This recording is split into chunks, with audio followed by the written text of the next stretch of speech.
We reported on a young boy separated from his father 8 months ago, left back here in the U.S. after his father was deported. Well, tonight, 8 months later, we are there as he says goodbye to his foster family here in the U.S. and then arrives home hours later in Guatemala. The trauma on his face all over again. ABC's Alex Perez tonight on the journey. It's nearly 5 in the morning and 10-year-old Samuel is already at the airport. After a late night of packing up his teddy bear and art supplies, he's about to board a flight from Michigan back home to his native Guatemala to reunite with his family he hasn't seen in 8 months. Samuel with his foster parents, who are still fostering other children, so we agreed not to show their faces. You have a lot of love from your family in the United States. Always, always, always, always. They and their own 3 children have been caring for Samuel since the boy's father illegally crossed the border with him and they were apprehended.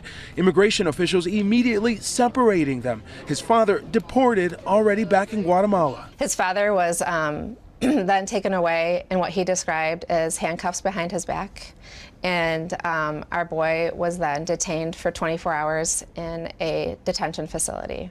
But when he came to us, he was extraordinarily fearful. He was afraid to eat. He was afraid to look. His clothes were soiled. He wouldn't use the bathroom. Separated from his parents, able to speak to his father only by phone. He was overcome. He couldn't talk. He was crying so hard that he was almost to the point of being sick. Since the separation, Samuel living here in their home, drawing, playing, becoming one of the family.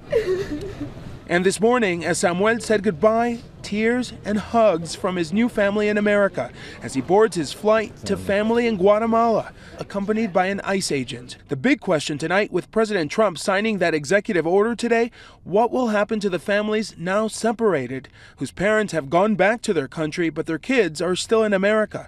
And what about the detained parents who've been moved to different cities in the U.S. away from their children? Back in Guatemala, waiting in tears, his father, Anacleto Cortez.